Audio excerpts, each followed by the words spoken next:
Hello दोस्तों, क्या आप जानते हैं कि एक रिफाइनरी प्लांट में ये ऐसे ऊंचे चिमनी पर हमेशा आग क्यों जलते रहते हैं और एक ही मैदान पर इतने सारे पिचेज क्यों बनाए जाते हैं? अगर नहीं जानते तो इस वीडियो को बिना स्किप किए पूरा जरूर देखिएगा ताकि आपको कुछ नया और देखने को मिल सके। तो चलिए स्टार्ट करते हैं बिना किसी देर के।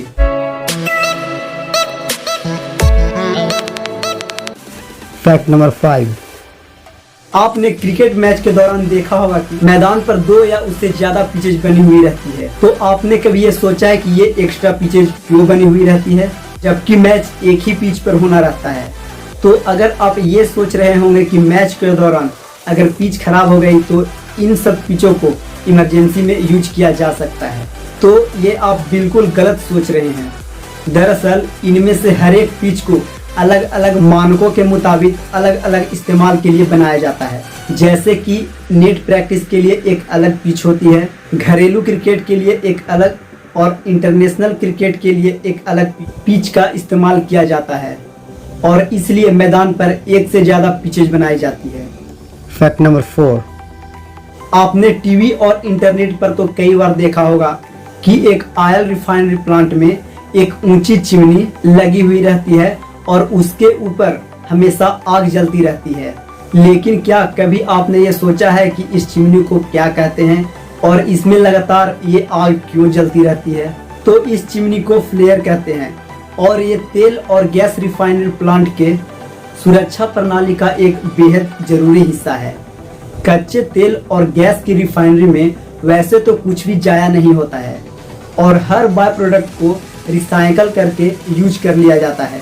इसके बावजूद कुछ ऐसे गैसेज बच जाते हैं जिनका कोई इस्तेमाल नहीं होता। रिफाइनरीज में मौजूद इन फ्लेयर्स में इन्हीं एक्स्ट्रा हाइड्रोकार्बन गैसों को जलाया जाता है और इस प्रक्रिया को फ्लेयरिंग कहते हैं। इन गैसेज को फ्लेयर में जलने की प्रक्रिया हमारे घर में एलपीजी के जलने के जैसे ही है। एलपीजी ही की तरह इन गैसेज के जलने पर कोई धुआं नहीं निकलता। फ्लेयरिंग के दौरान इन एक्सेस गैसेस को हवा और स्टीम के साथ कंबाइन करके इस फ्लेयरिंग सिस्टम में जलाया जाता है, जो कि बदले में कार्बन डाइऑक्साइड और वाटर वेपर बनाती है। हालांकि कम से कम गैस वेस्ट हो और जलानी पड़े, इसके लिए फ्लेयर सिस्टम का जितना हो सके कम ही इस्तेमाल किया जाता है। लेकिन फिर भी प्लांट के स्टार्ट और शट डाउन के समय और पावर आउटेज जैसी स्थिति में फ्लेयर सिस्टम का इस्तेमाल होता ही है। Fact number 3। आपने फिल्मों में तो कई बार देखा होगा कि बम मिलने की स्थिति में उस जगह बम डिफ्यूज करने के लिए एक स्पेशल टीम को भेजा जाता है जिसका काम इस बम को डिफ्यूज करना होता है। डिफ्यूज करने के दौरान अगर गलती से बम फट जाए, इस स्थिति में टीम की जान की सुरक्षा के लिए उन्हें खास बम प्रोटेक्शन सूट दिए जाते हैं। लेकिन क्या आप जानते हैं कि बम सूट कितना सेफ्टी होता है? ब्लास्ट होने की स्थिति में ये जान बचा सकता है या नहीं? पर ये जानने से पहले मैं आपको बता दूं कि एक्सप्लोजिव ऑर्डिनेंस डिस्पोजल सूट यानी कि ब्लास्ट सूट बॉडी आर्मर एक भारी भरकम प्रोटेक्टिव सूट होता है जिसे धमाके के इम्पैक्ट को झेलने के लिए डिजाइन किया जाता है।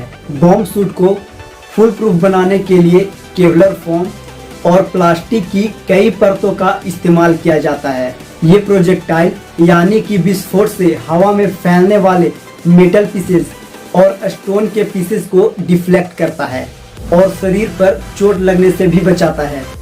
इसके अलावा ये ब्लास्ट वेव को एब्जॉर्ब करके पहनने वाले को किसी भी तरह के चोट लगने से भी बचाता है। लेकिन इस सूट को ज्यादा देर तक पहना नहीं जा सकता।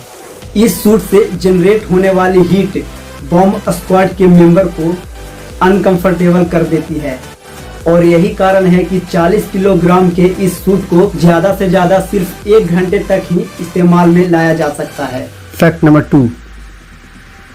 आप में से कई लोग हॉलीवुड फिल्म द हॉबिट्स को तो जरूर ही देखा होगा। इस फिल्म को देखने के बाद हर किसी के मन में ये ख्याल तो जरूर ही आता होगा कि काश हमारा भी हॉबिट्स की तरह ही एक घर होता। तो दोस्तों, मैं आपको बता दूं कि चीन में एक गांव असल में किसी सपने से निकले वाटरलैंड जैसा दिखता है। तो मैं बात कर रहा हूं चीन के हाओटुन विलेज की, जिसे इंसानों ने तो छोड़ दिया पर कुदरत ने इसे बड़े प्यार से गोद ले लिया। आपको बता दूं कि 1980 तक ये गांव 3000 मछुआरों का घर हुआ करता था, लेकिन संसाधनों के अभाव के चलते लोग धीरे धीरे गांव छोड़कर शहर की ओर जाने लगे।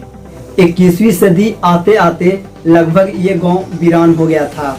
इसके बाद कुदरत ने इस गांव को हरी घास, वनस्पति और बेल लताओं ने यहाँ के घरों को ऐसा ढक लिया कि ये खूबसूरत वीरान गांव एक टूरिस्ट अट्रैक्शन बन के उभरा। तो क्या आप भी ऐसे होमबिट्स हाउस में रहना चाहते हैं? तो कमेंट बॉक्स में अपना राय जरूर दीजिएगा। Fact number 1। दोस्तों, आपने तो देखा ही होगा कि जब भी कोई व्यक्ति की मौत होती है तो डेड बॉडी को प्रिजर्व रखने के लिए उसे बर्फ की सीढ़ियों में रखा जाता है। लेकिन मैं आपसे ये कहूँ कि कुछ वैज्ञानिक ऐसी टेक्नोलॉजी विकसित करने में लगे हुए हैं जिससे डीप फ्रीजर में रखे गए इंसान को फिर से जिंदा किया जा सकेगा। तो आप क्या कहेंगे? जी हाँ, बिल्कुल आपने सही सुना। अमेरिका के साइंटिस्टों का दावा है कि वो जल्द ही दुनिया के सबसे पहले जमा कर रखे गए इंसानों को जिंदा करके दिखाएंगे। इस तकनीक को क्रोनिक्स नाम दिया गया है और इस पर काम कर रहे वैज्ञानिकों का मानना है कि एक जीव की बेहद सर्द माहौल में जमने के बाद भी जिंदा रहने की संभावना रहती है। फिलहाल खरगोशों पर ये एक्सपेरिमेंट किए जा रहे हैं। क्रायोनिक्स की मदद से खरगोश का दिमाग कई हफ्तों तक जिंदा रखा भी गया है, लेकिन इंसानों को फिर से जिंदा करने के लिए अभी बहुत समय लगेगा। हालांकि कुछ वैज्ञानिक इसका समर्थन करते हैं तो वहीं कुछ वैज्ञानिक पैसे की बर्बादी मानते हैं, क्योंकि उनका मानना है कि मौत को चुनौती देना और मुर्दों में जान फूंक देना असंभव है। तो आज की वीडियो में बस इतना ही। मुझे उम्मीद है कि आज आपको कुछ अच्छा सीखने को मिला होगा। तो इस वीडियो को लाइक करें और ज़्यादा से ज़्यादा शेयर करें, और जो इस चैनल पर नए हैं वो फटाफट से हमारे चैनल को सब्सक्राइब कर लें ताकि आने वाले वीडियो उनको जल्द मिल सके। धन्यवाद।